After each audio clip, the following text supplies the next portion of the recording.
Rex Stout's Nero Wolfe.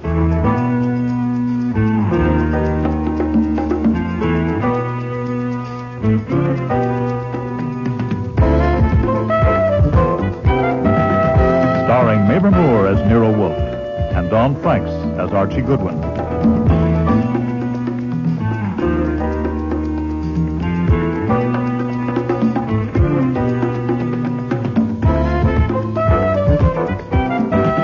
Today's episode, The Squirt and the Monkey, with special guest stars Jack Creeley, Patricia Collins, Shari Flett, David Hemblin, Richard Monette, and Eric Peterson.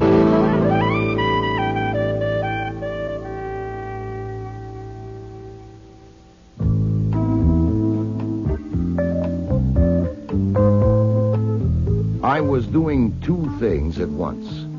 With my hands, I was getting my armpit holster and the Marley 32 from a drawer of my desk. And with my tongue, I was giving Nero Wolfe a lecture on economics.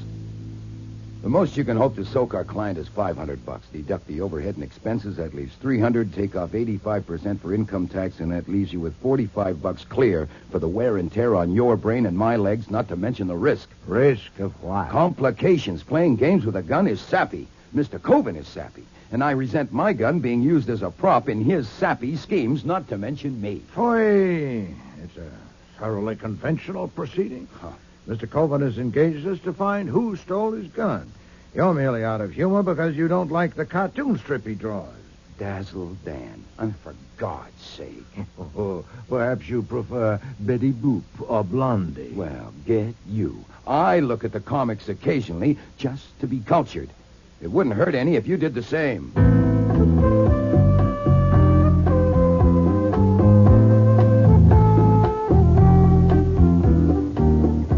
It was true that I didn't care for Dazzle Dan, even though it was syndicated to 2,000 newspapers, and I didn't care for its creator, Harry Coben, who had called at our office Saturday evening. Also, I didn't care for the job he wanted us to do, because Harry Coben had programmed it so he was going to do the detecting himself. The only difference between me and a messenger boy was that I was taking a taxi instead of the subway to his house on 76th Street. Yes. I have an appointment with Mr. Coben. Are you the man from Fernari's? No. My name is Goodwin. Mr. Coven isn't available yet. Call back later. Just excuse me for a minute. My appointment is for noon. It is now about... Is that my dress? No, it's Archie Goodwin, expected by Mr. Coven at noon. It is now 2 minutes past 12. Oh, come on now. Bring him up, Pete.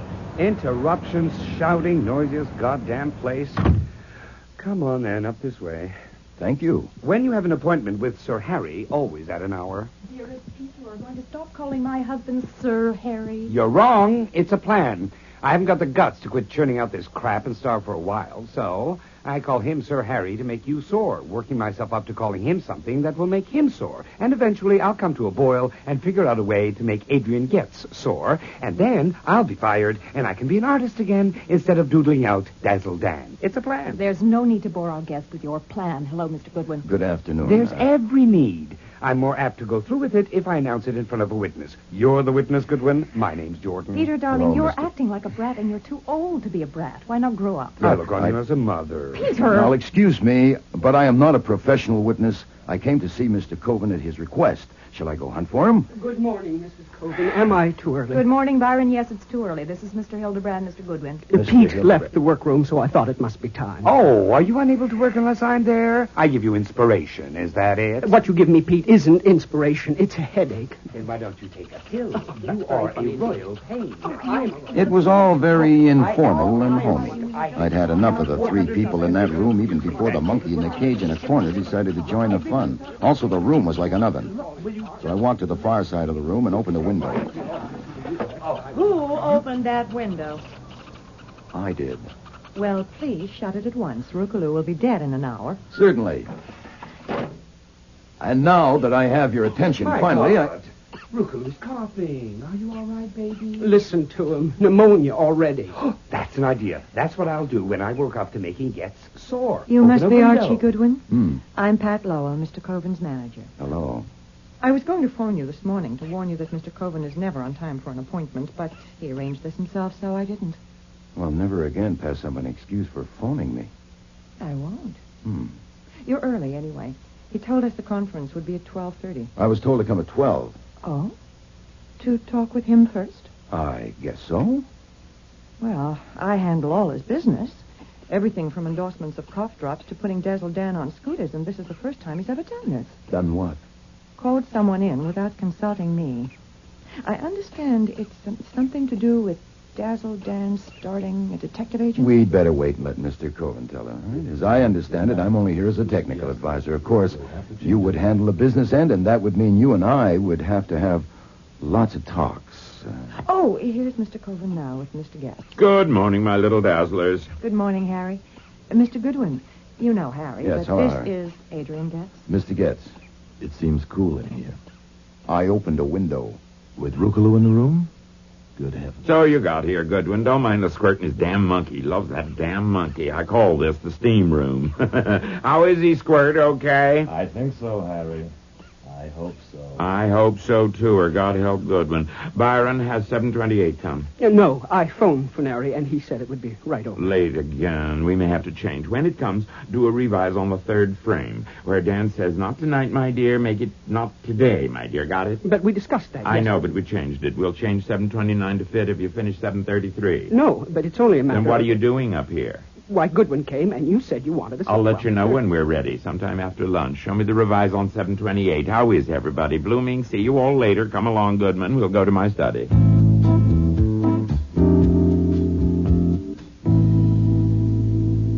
Sit down. Thanks. This room's a little more comfortable. What? It's cooler.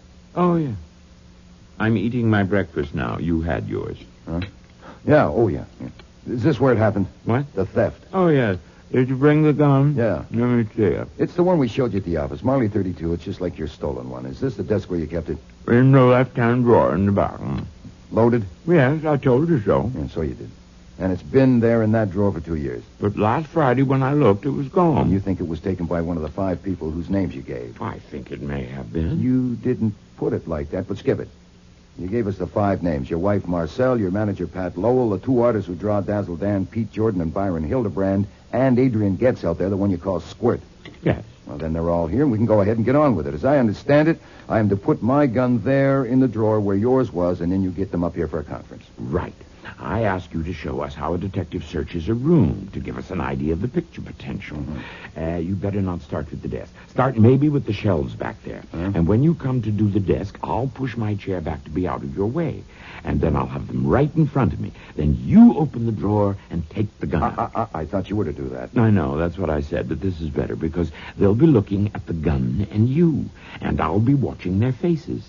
The one that took my gun is going to have a surprised look on his face, and I'm going to see it. And if there are 5 looks of surprise What do you mean? at seeing me take the gun out of your desk, those who don't know you had a gun there. But they do know. All of them? Certainly. Everybody knows everything around here.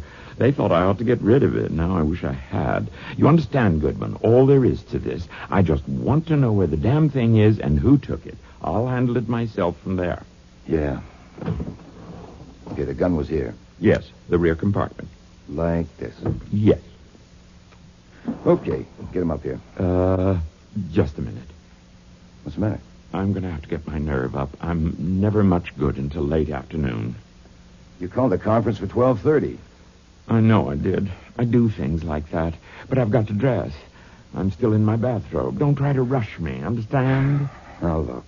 Let me explain how Mr. Wolfe charges. If it takes more of my time than he thinks reasonable, he adds an extra $100 an hour. Now, keeping me here until late afternoon would be expensive. Well, it only might take an hour or so. An hour or so, yeah. Do you know how much I make an hour? Over $1,000. More than $1,000. Oh, excuse me. What do you want, Marcel? Going to get dressed now, are you, dear? I came to see if Mr. Goodwin was staying for a while. Yes.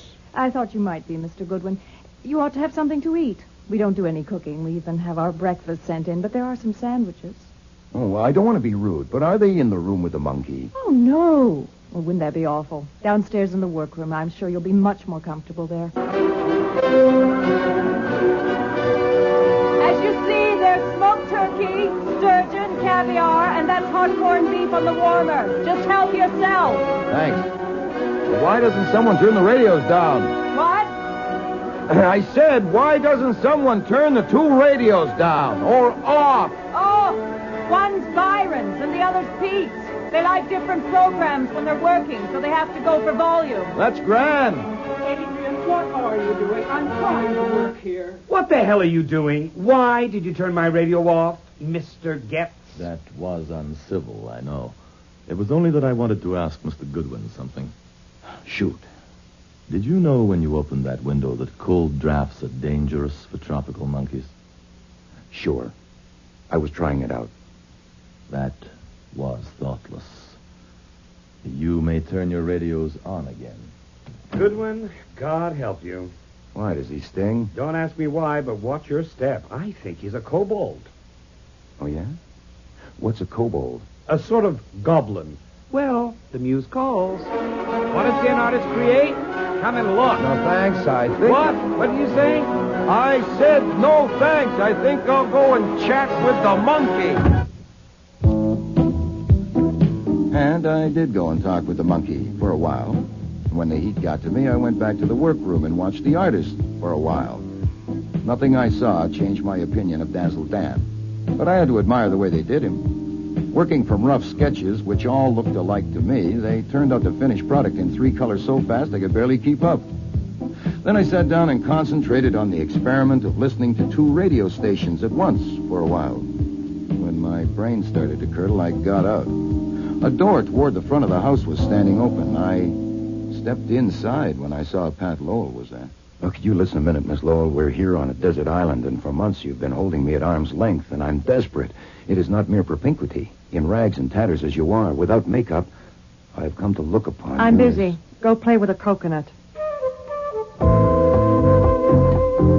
Then I spent another half an hour or so looking through the glass of the front door at the outside world. The view was nothing to brag about. And the afternoon passed like that. Eventually, when I was thoroughly fed up, I went upstairs in search of Lord Harry. The study was empty, so I tried next door. Mr. Coven? Oh, sorry. Mrs. Coven was lying in the middle of a king-size bed there.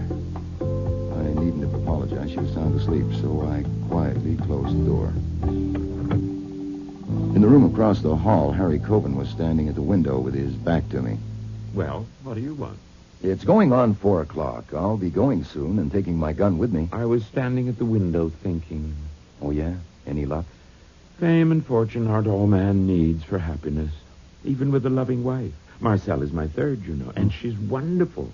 She's 14 years younger than me, but that still isn't all that's needed for happiness. Look, it's 4:15, and it's getting dark. I would call it late afternoon. Now, what do you say we go ahead? I want a drink. Will you join me? It's a bit early for me. I'm not supposed to drink until 5 o'clock, but I'll make this an exception. Bourbon, all right? Say when. Cheers. Oh, I need this today. Suppose we take the refreshment into the study and go over our act. Don't rush me. Oh. Oh, all right. Come on, bring your glass. Goodwin, you don't understand the pressures on a man in my position, the responsibilities. Yeah, I see what you mean. I wouldn't want to be in your shoes.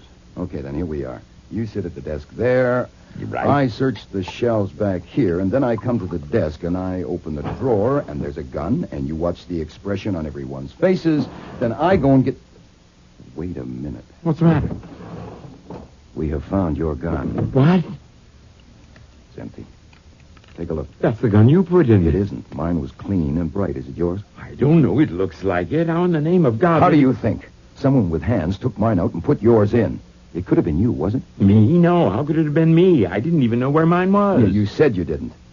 I had to stretch you out and tamp you down, keeping me here the whole goddamn day, and now this. If you ever talk straight and to the point, now is the time. Did you touch my gun? No. Do you know who did? No, but you're... All right, shut up, damn it, shut up. I'm going down there and I'm going to get them. You stay put right here. If I find when I get back that you've moved from that position, I'll either slap you down with your own gun or I'll phone the police. My God, don't call the I police. said shut up and stay put. This is my house, Goodwin, and God damn it, don't you know a raving maniac when you see one? Me. Maybe the best thing would be for you to call a cop. I want my gun. By the time I got down to the ground floor, I had myself well enough in hand to calmly tell them that Coven was ready for them upstairs. I found Pat Lowell at her desk and Hildebrand and Jordan still at their drawing boards and herded them upstairs. Where will I find Adrian Getz? He may be in his room, over there. He takes his afternoon nap in there with Rukalu, but not this late usually. Thank you, I'll check. Mr. Getz, are you in there? Why, there's a draft. Adrian never opens a window. Put on the lights. Adrian, are you... Adrian Getz, the Squirt, was lying on the couch, but he wasn't taking a nap. The hole in his skull was just northeast of his right ear, and the blood had run over the edge of the couch onto the floor. I stuck my hand inside the V of his vest and held it there for 8 seconds. Adrian Getz was through taking naps. My God, look in the cage over there. Look at Rookaloo. What's he holding to his chest? That's a gun he's holding to his chest, a Marley 32. I suspect he's holding it to his chest because it's the only warm thing in this room, having recently been fired.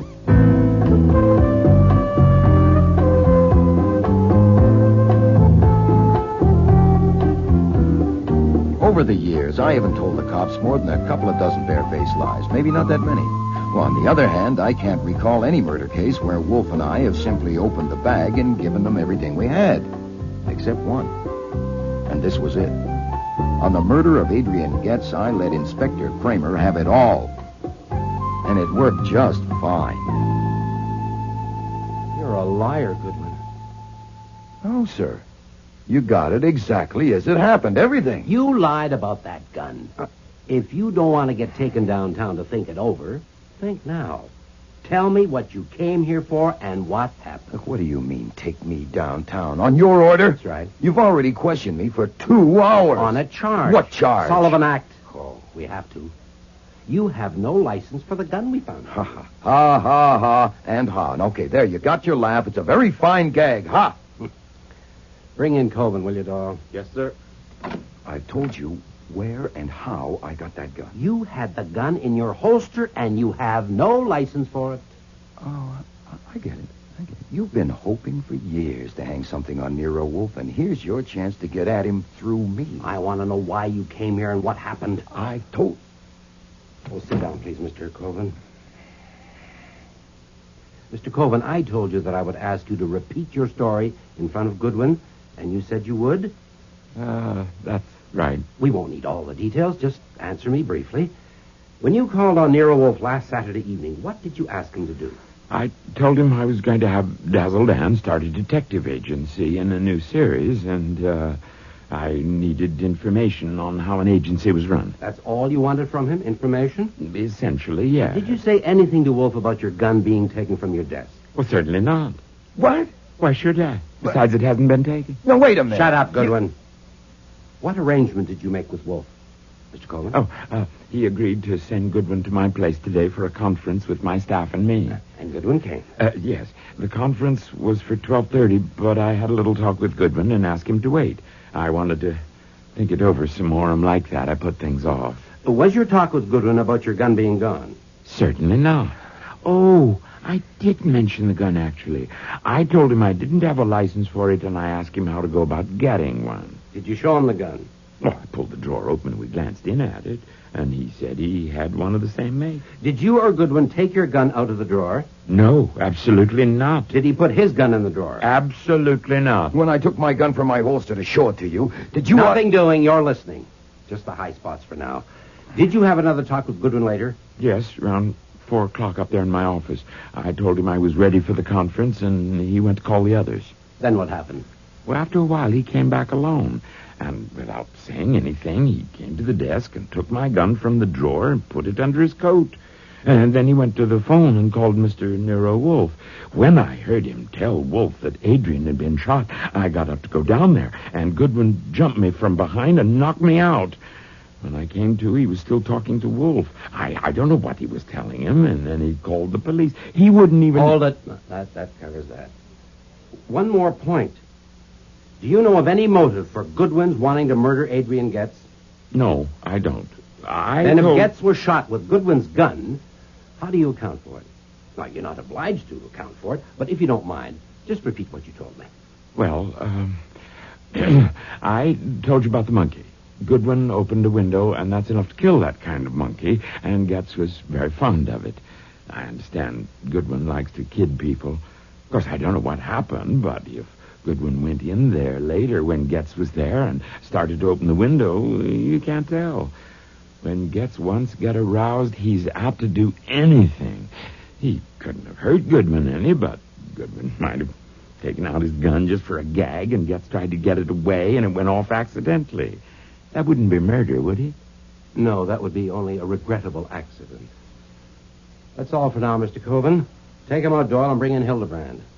I want to use that phone. The lines are all busy. There's one downtown. Do you want to hear Hildebrand before you comment? Oh, well, I'm crazy to hear Hildebrand. No doubt he'll explain that I tossed the gun in the monkey's cage to frame the monkey. Yes, let's just wait for Hildebrand. Oh, here he is now. This will only take a minute, Mr. Hildebrand. I just want to check on Sunday morning. Yesterday, you were here working? I often work Sundays. You were in the workroom?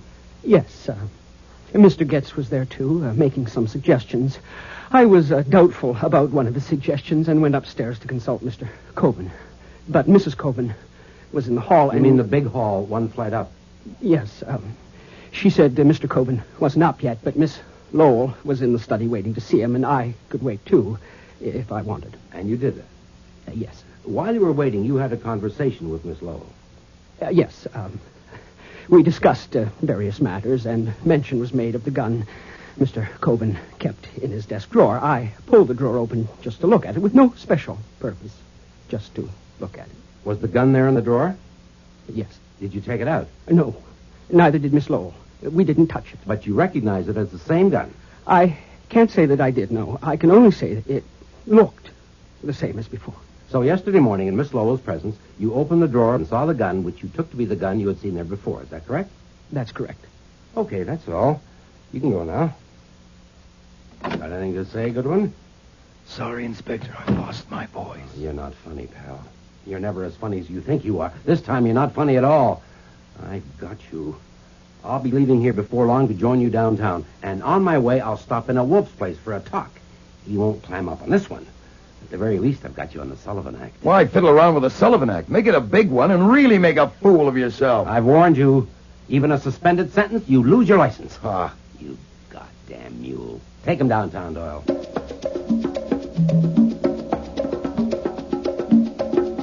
It was after 9 o'clock before they finally let me use the phone at the cop shop. I know where you are and how you got there. Mr. Cramer is here. Really? I have phoned Mr. Parker, but it's too late to do anything tonight. Have you eaten yet? No, sir. I'm afraid of poison, and I'm on a hunger strike. You should eat something. Mr. Cramer's worse than a jackass. He's a demented jackass. I intend to persuade him to release you at once. Wolfe couldn't budge Cramer, because it wasn't until 2 p.m. the next day before Parker finally got bail posted and I arrived back home.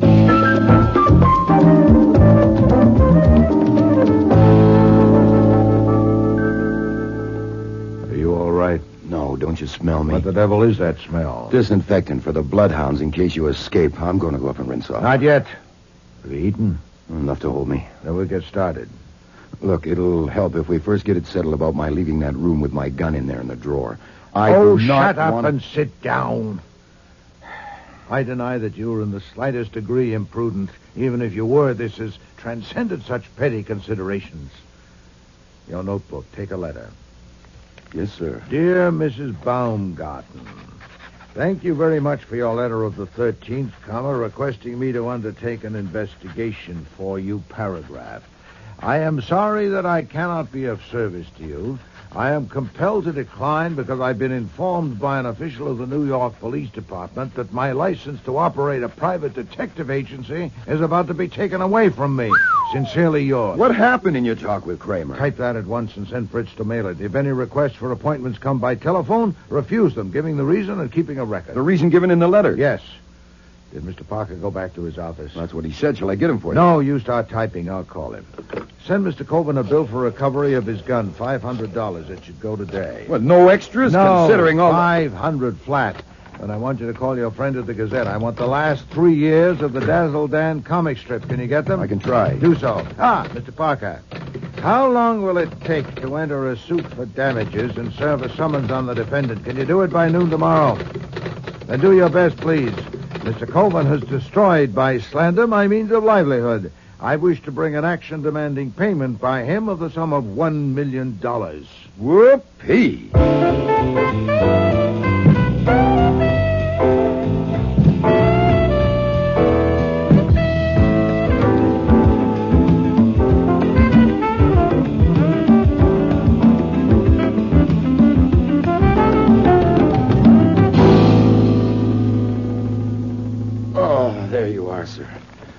Mission accomplished.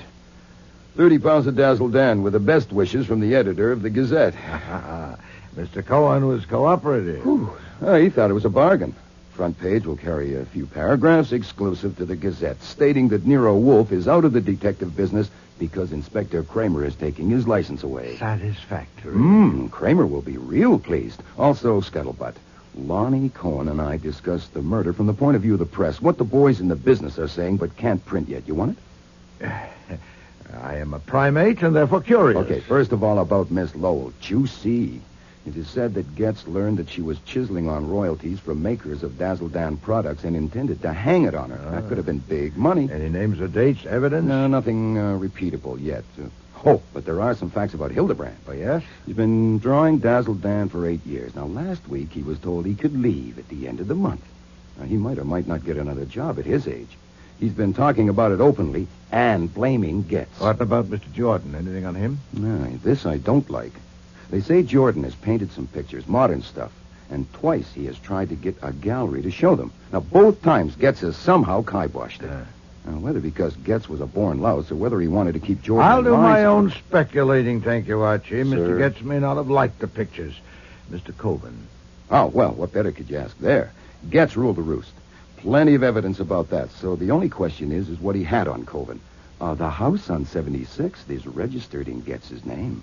Oh, indeed. Mm-hmm. And Mrs. Coben? Well, husband and wife are one, aren't they? Oh, yes. Man and wife make one fool. Hey, Lonnie will want to print that one. Can I tell It him? was printed more than 300 years ago. Ben Jonson wrote it. Oh. Another errand for you, Archie. Contact LeVay Recorders Incorporated. Have them send over a man before noon tomorrow.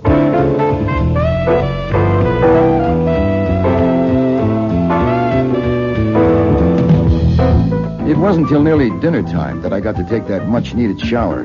After dinner that evening, we were all hard at it in the office. Fritz unfolding gazettes, finding the right page, and tearing it out. I was banging away at my typewriter on a detailed report for Mr. Parker in the slander suit against Harry Coven. And Wolfe was at his desk concentrating on a methodical study of 3 years of Dazzle Dan. It was well after midnight before he pushed back his chair and got up. This morass of fatuity has given me indigestion. Yes, sir. Culture can be hard to take. Read this strip, Archie. Oh, yummy.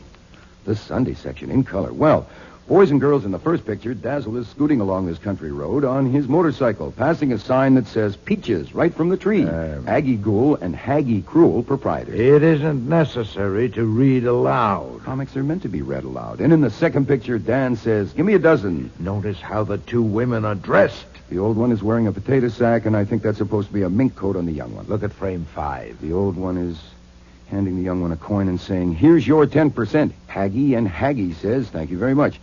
Well, go on. All right. And Dazzle asks Haggie, why don't you split it even? And Aggie tells him, because it's my tree. Huh?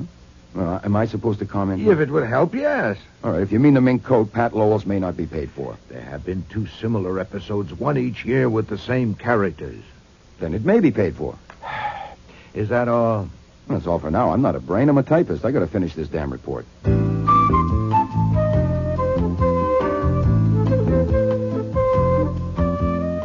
The next day, the phone nearly rang off the hook. Reporters wanting the latest on the Gazette story. Cramer, absolutely apoplectic, wanting Wolfe's hide. I had the pleasure of hanging up on him. The Libet Recording Company. And Parker, to say that the summons had been served to Coven. But it wasn't until after 6 that our first visitor arrived. Pat Lowell was red-faced and hard-eyed. So you're Nero Wolfe? I'm scared to death. I hope I don't look it. I'm trying not to. I was sent here by Mr. Cohen. Yeah. My God, don't you ever say anything? Oh, on occasion. Give me one. You say something. Mr. Coven sent me about your ridiculous suit for damages. He intends to enter a counterclaim for damage to his reputation through actions of your acknowledged agent, Archie Goodwin. Of course, he denies that there's any basis for your suit. That's the situation. Thank you for coming to tell me. Archie, show Miss Lowell up. Yes, sir. Wait. Mr. Coven thinks lawyers would just make this more of a mess than it is, and I agree with him. He thinks you and he should settle it between you. Now, is that possible? Oh, we can try. There's a phone. Get him here. He's too upset. I'm sure he'll find it more practical to deal with me, and if we can come to an understanding, he'll approve. I guarantee that. I doubt if that will get us anywhere. For one thing, a factor in both claims is the question, who killed Adrian Getz and why? I'd have to begin by considering that aspect. I'd have to ask you some pointed questions, and I doubt if you'd dare to risk answering them. Oh, what kind of questions? Well, for example, how's the monkey? Oh, I can risk answering that. It's sick. It's at the Spire Hospital. They don't expect it to live. Exposure from the open window? Yes, they're very delicate, that kind.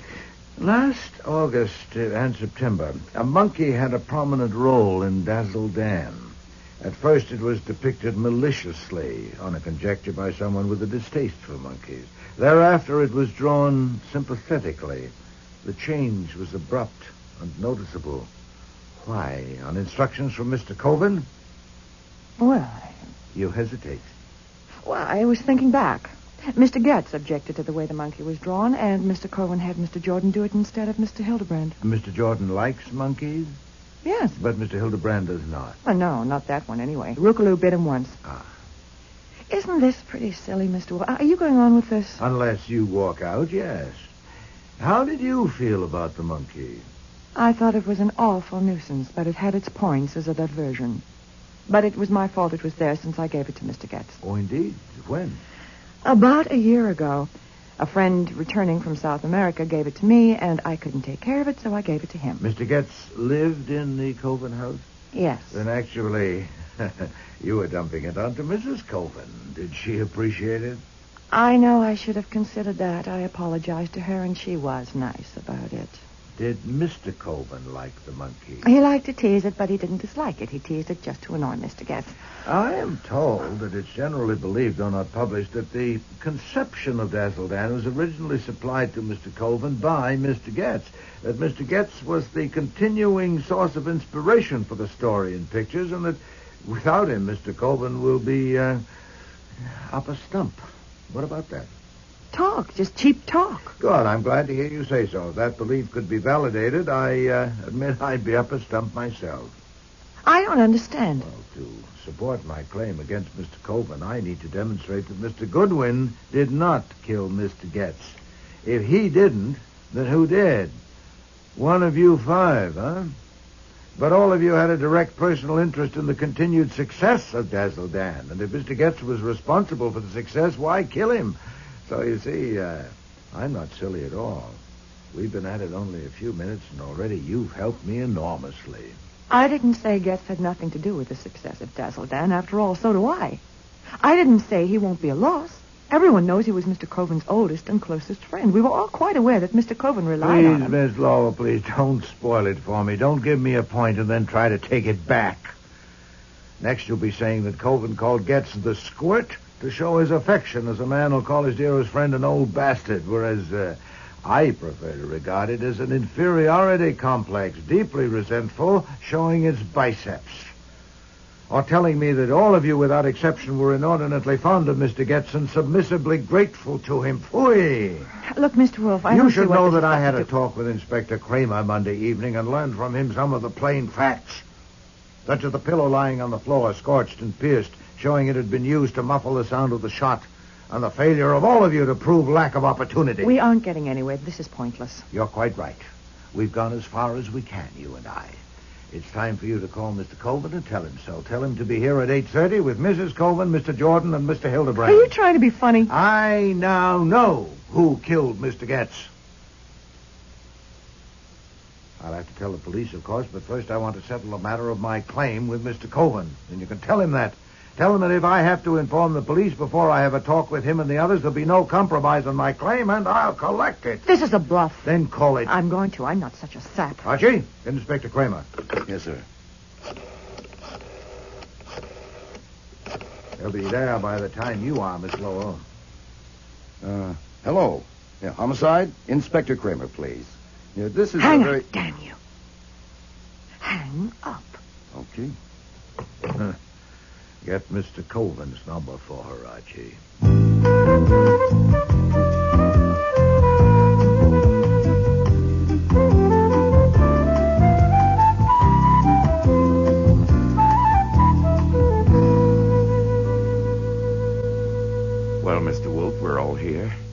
This time you can't cook up a fancy lie with Goodwin. There are witnesses. We won't get anywhere that way, Mr. Coben. The situation is this. You don't want to pay me $1 million. I don't want to lose my license. The police don't want to add another unsolved murder to the long list. The central and dominant factor is the violent death of Mr. Getz, and I propose to deal with that at length. Now, if we can get that settled... You told Miss Lowell you know who killed him. If so, why don't you tell the police? That ought to settle it. You don't mean that, Mr. Cole. You're damn right I mean it. Then there's a misunderstanding. I heard Miss Lowell's talk with you on the phone, both ends of it. I got the impression that my threat to inform the police about Mr. Getz's death was what brought you down here. Now, it wasn't any threat that brought me here. It's that blackmailing suit you started. I want to make you eat it, and I'm going to. Oh, indeed. Then I gather that you don't care who gets my information first, you or the police. But I do. For one thing, when I talk to the police, I like to be able to... Archie, if you will. Yes, sir. I went to the hall and switched on the porch light for a look through the one-way glass of the front door. One glance was enough. I stepped back into the office. Excuse me, sir, the man about the chair. Tell him to... No, wait. I'll see him. If you'll excuse me a moment. Wolfe strode to the front hall, peered through the glass, and opened the door. The chain bolt stopped it at a crack of 2 inches. Well, Mr. Cramer. I'm coming in. I doubt it. What for? Patricia Lowell entered here at 6 o'clock and is still here. The other 4 entered 15 minutes ago. I told you your license was suspended. I'm coming in. I still doubt it. I have no client. These people are here to discuss an action for damages which I brought against Mr. Coben. I don't need a license for that. I'm shutting the door. My God, this does it. You're through. I thought I was already through. But this sort of... I can't hear you. The wind. Oh, this is preposterous. Talking through a crack. Descend to the sidewalk and I'll come out. Do you hear that? Yes. Very well. To the sidewalk. Archie, my coat.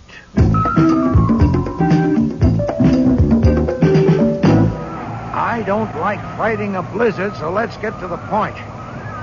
You blundered, and you know it. You arrested Mr. Goodwin on a trumpery charge. You came and blustered and went too far. Now you're afraid I'm going to catch a murderer and toss him to the district attorney, so you... I'm not afraid of a goddamn thing. I told you to lay off, and by God, you're going to. I want to go in there. You may. What? Well, you just said... Under one condition. You know the peephole in the wall of my office concealed by a picture? Standing in the nook at the end of the hall, you can see and hear us in the office.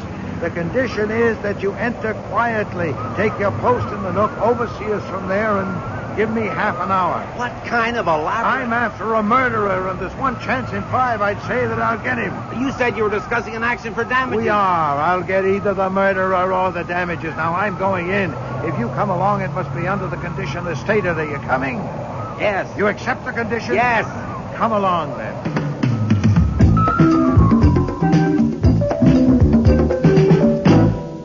I apologize to you all. That was unavoidable. Now, suppose we start over, Mr. Coven, with your surmise to the police that Getz was shot by Mr. Goodwin accidentally. That's absurd. I don't know how else it could have happened. Do you really dare, sir, in front of me, to my face, to cling to that fantastic tale you told the police, that rigmarole? You're damn right I do. Pooey! I had hoped here together we were prepared to get down to reality. It would have been better to adopt your suggestion to take my information to the police. Perhaps... I made no such suggestion. Huh? In this room, Mr. Coven, some 15 minutes ago. No. I see. Oh, it's impossible to get on solid ground with a man like you, but I still have to try. Archie. Yes, sir. Play back the tape. Yes, sir. Tape? What? You made a tape? You'll see. We sometimes find it necessary. But that's... You can't do that, can you? We have done that. Are you ready, Archie? Yes, sir, just about. There, that should do it. It's not that, Mr. Coleman, not at all. I only doubt if it's worth it to you, considering the size of my minimum fee, to hire me for anything so trivial as finding a stolen gun. No, Archie, what was said today? I shouldn't. Oh, I'm sorry. I rewound it too far. I must do it myself. Well, I said I'm sorry. It's hard to be accurate in such a hurry.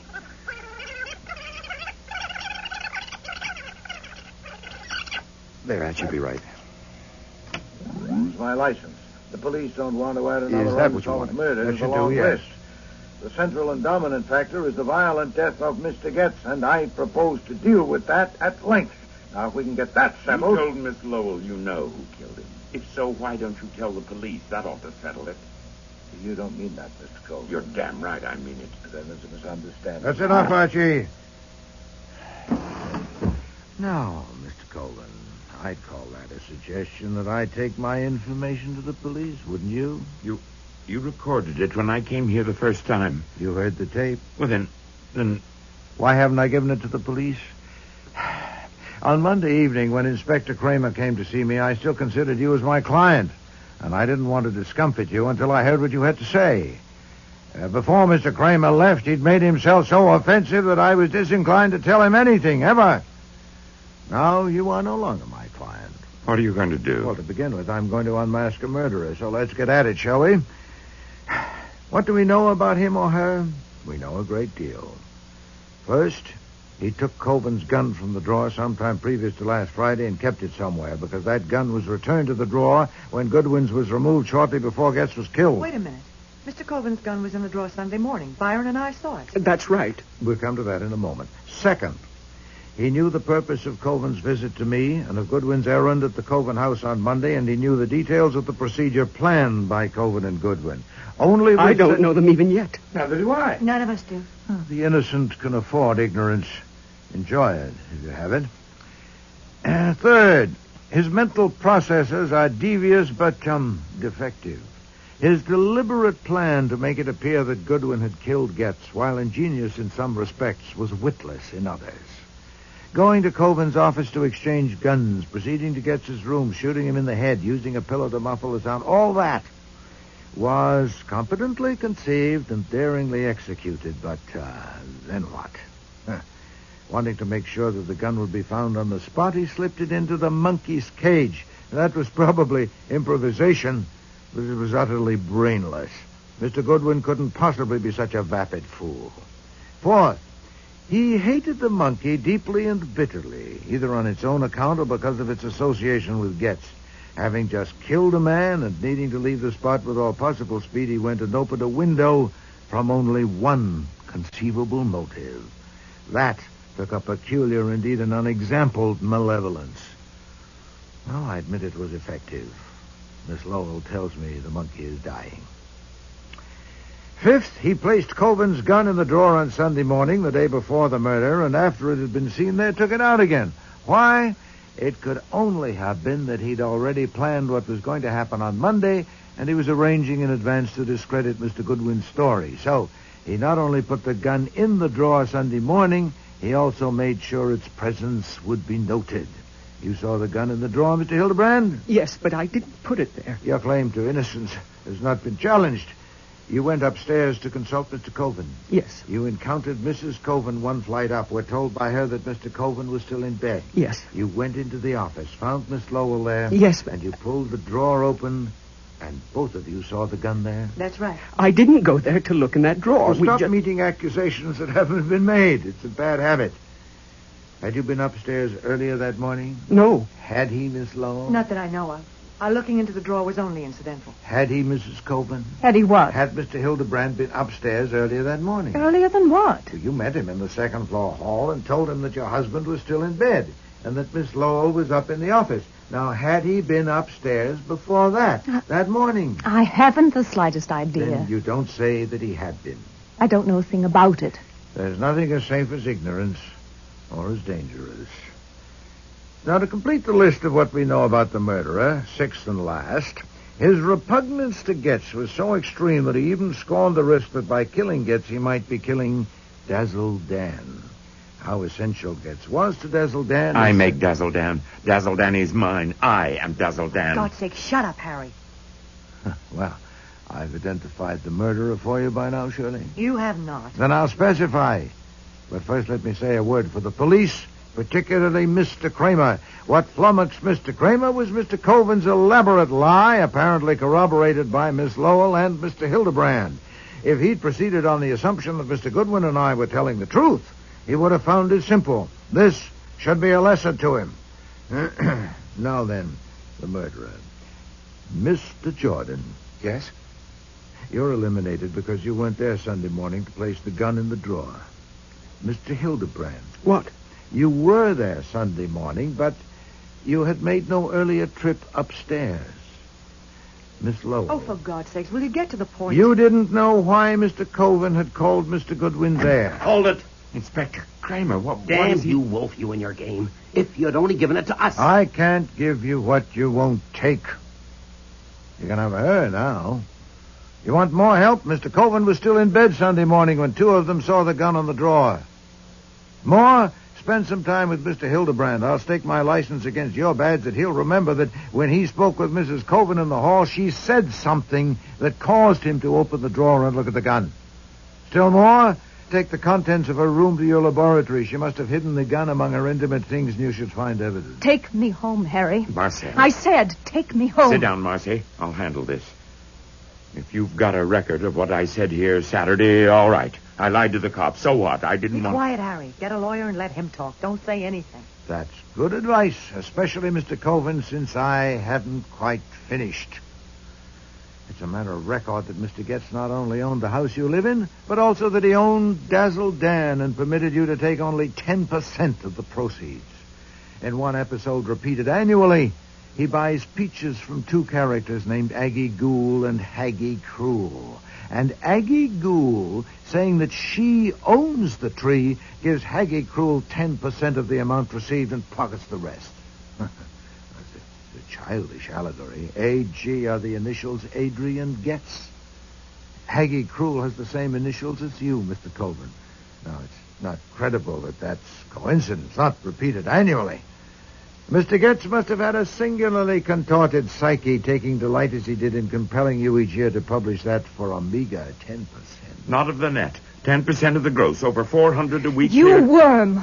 What? I said you worm. Not even a worm. Worms have guts, don't they? The one time you ever acted like a man and you didn't have the guts to see it through. I don't know what you're talking... You're right, Mr. Wolfe. Getz owned Dazzle Dan. He took Harry in years ago to front it and draw it. Harry should have insisted on an even split right then, but he didn't. When Dazzle Dan caught on and kept getting bigger and bigger, Getz didn't mind Harry having the name and the fame as long as he owned it and got the money. He was a vampire. Yeah, I'll accept that. When I found out how it was, I tried to talk some sense into Harry. I told him his name had been connected with Dazzle Dan so long that Getz would have to give him a bigger share, at least half, if he demanded it. But Harry just wasn't man enough to do that. I didn't let up. I kept after him, I admit that. I'll admit it on the witness stand if I have to. And I admit I didn't know him as well as I thought I did. I didn't know there was any danger of making him desperate enough to commit murder. I didn't know he had it in him. Of course he'll break down, but if he says I knew that he decided to kill Getz, I'll have to deny it because it's not true. I didn't. Marcy. Oh, I see. First you planned to put it on a stranger, Mr. Goodwin, and failing that, you put it on your husband. No, madam. Your silliest mistake was opening the window to kill the monkey. But there were others, including underestimating my confidence in Mr. Goodwin. Mr. Cramer?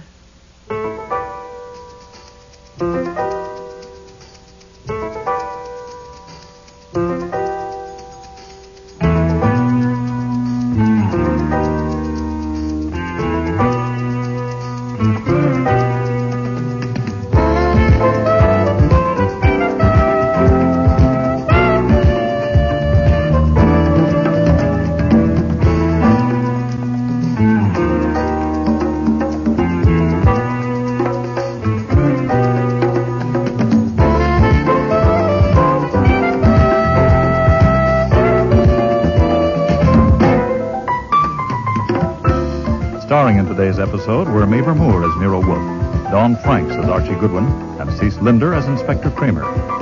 Jack Creeley was Harry Coven, Tricia Collins, Pat Lowell, Sherry Flett, Marcel Coven, David Hemblin, Adrian Getz, Richard Monette, Pete Jordan, and Eric Peterson was Hildebrand. Music was composed and conducted by Don Gillis.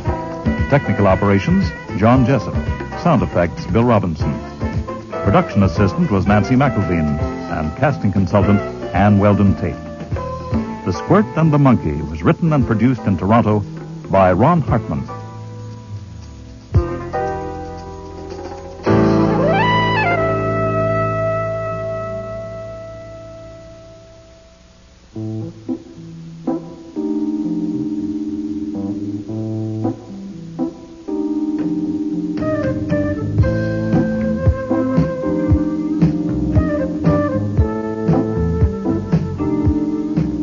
Next week. Is that a siren, Archie? Yeah. It's a Parkway police car coming up behind us. You know, when you were having the car sent down, I phoned home. Fritz said there'd been 4 calls, one from an officer of the court, one from the DA's office, and 2 from Inspector Cramer. Oh, Would swell. Cramer have sent out an alarm? Well, the way he'd like to pin your scalp to his wall, I wouldn't put it past him. And we're about to find out. Hey, no, that's no way to do it. Open a valve and let it out. Fritzy. Longer. Oh, God, help me. It would be wonderful if someone could put his arms around me and tell me, all right, my darling, I'll take care of everything. Just leave it to me. Oh, that would be wonderful. I may try it if you'll brief me on what I'd have to take care of. God, I'm a fool. You saw my car out front. The Yellow Jag. I am going to burn it. How do you set fire to a car? If you're sitting on a lid you don't want open, my advice is to move. Now, the sooner the better, or you may get hurt. I am already hurt. Mr. Wolfe, you knew you were to be called yesterday, but you left the courtroom. Yes. If your reason for leaving is unsatisfactory, you are in contempt of court. Do you understand that? Yes, sir. Then, why did you leave? You are under oath. Your Honor, I respectfully ask your indulgence. My reason for leaving is inherent in my testimony, and therefore I would rather plead on the charge of contempt afterwards, if the court will permit. I'll still be here. Indeed you will. You're under arrest. No, I'm not. You're not under arrest? No, sir, I came here voluntarily. Well, you are now. Officer, this man is under arrest. Next week, The Next Witness, with guest stars Terry Tweed, Robert Christie, Michael Ayub, and Dixie Seatle.